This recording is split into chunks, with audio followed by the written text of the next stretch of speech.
तुम्हारे बाद परिंदों ने गांव छोड़ दिया, तुम्हारे बाद परिंदों ने गांव छोड़ दिया, तुम्हारे बाद दरख्तों पे घोंसले न रहे, तू आखिरी था बस्ती में जिसने इश्क किया, तुम्हारे बाद तो लोगों में हौसले न रहे।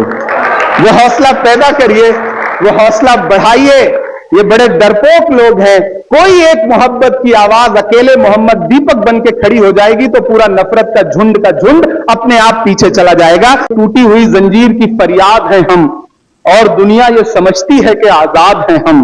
क्यों हमें लोग समझते हैं यहां परदेसी, एक मुद्दत से इसी शहर में आबाद हैं हम, एक मुद्दत से इसी शहर में आबाद हैं हम। और काहे का तरके वतन, काहे की हिजरत बाबा, काहे का तरके वतन, काहे की हिजरत बाबा, इसी धरती की इसी देश की औलाद हैं हम, इसी धरती की इसी देश की औलाद हैं हम भी तामीरे वतन में हैं बराबर के शरीक, दरो दीवार अगर तुम हो तो बुनियाद हैं हम।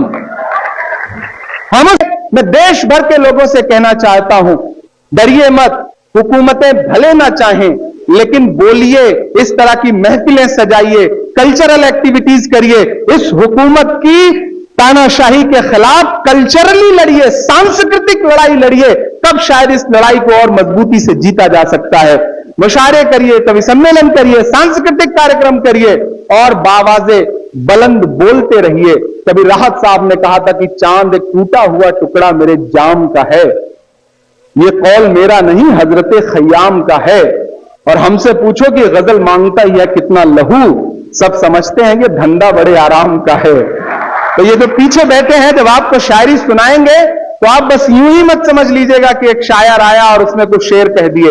एक शेर कहने में कितने दर्द से गुजरते हैं, एक व्यंग लिखने में संपत सरल जैसे लोग कितने एहसासों को जीते हैं।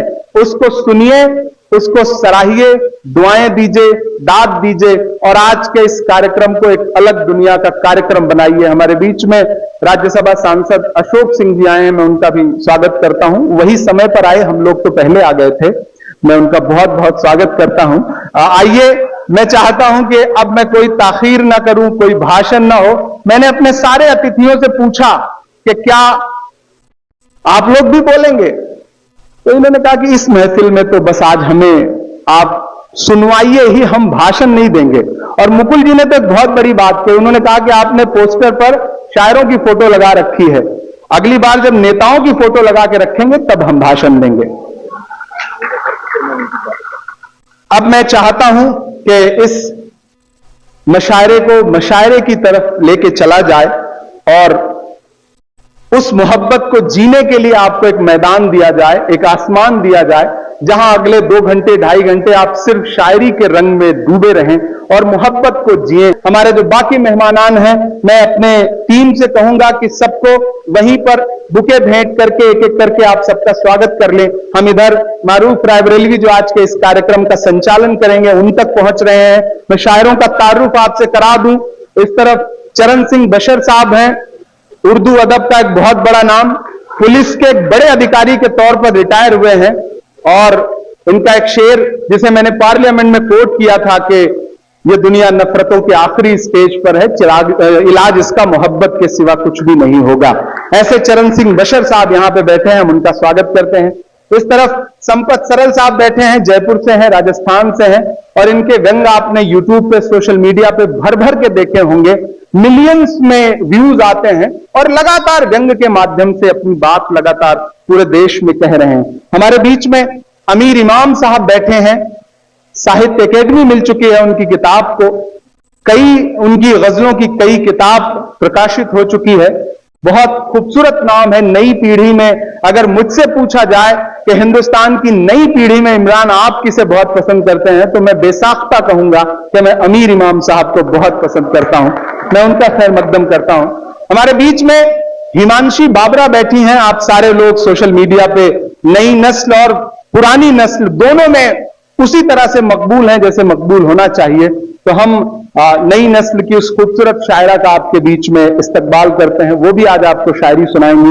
हमारे बीच में एक बहुत नया चेहरा जिसने पिछले कुछ सालों में हिंदुस्तान में और हिंदुस्तान के बाहर उर्दू और हिंदी सुनने वालों को चौंकाया है, इब्राहिम जीशान साहब। वो हमारे बीच में है, हम उनका भी खैर मकदम करते हैं। हमारे बीच में सीमांचल से, किशनगंज से तबरेज हाशमी साहब हैं, इमरान हाशमी साहब के दोस्त हैं ये, तो आज ये शायरी भी सुनाएंगे आपको। इधर हमारे बीच में, इस तरफ मैं चलूं, एक नाम बैठा हुआ है कुंवर जावेद साहब का।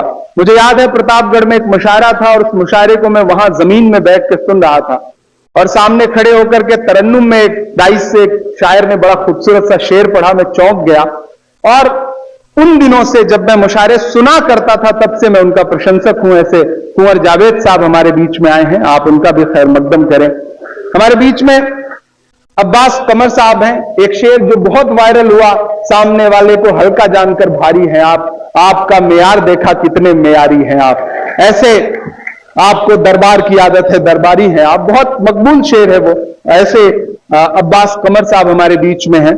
हमारे बीच में मनिका दुबे जी हैं जो जबलपुर के पास से हैं, मध्य प्रदेश से, और उनकी कई गजलें आपने सुनी हैं, बहुत सराही हैं। पिछले कुछ सालों में हिंदी कवि सम्मेलनों में और उर्दू के मुशायरों में बहुत लोकप्रिय नाम है, वो बहुत सुनी जाती हैं। और हमारे बीच में आखिर में निजामत के लिए आज यहां पर तशरीफ फरमा है मोहतरम मारूफ रायबरेलवी साहब। इनकी खूबी यह है कि ये रायबरेली से हैं, उस रायबरेली से हैं जहां से राहुल गांधी जी सांसद हैं। तो इनकी तारीफ में मुझे और कुछ नहीं कहना, इनकी तारीफ में बस इतना कि ये रायबरेली से हैं। आइए मैं मारूफ रायबरेलवी साहब को आवाज देता हूं कि आइए। नहीं, हम तो बाद में सुनाएंगे ना, ऐसे थोड़ी, अभी आप सुन के चले जाएंगे, हमें भी पता है ना कैसे रोकना है आपको, तो आप आराम से बैठिए, हम सुनाएंगे, आखिर में सुनाएंगे। अब नेता बनने के बाद इतने हुनर तो आ ही गए हैं।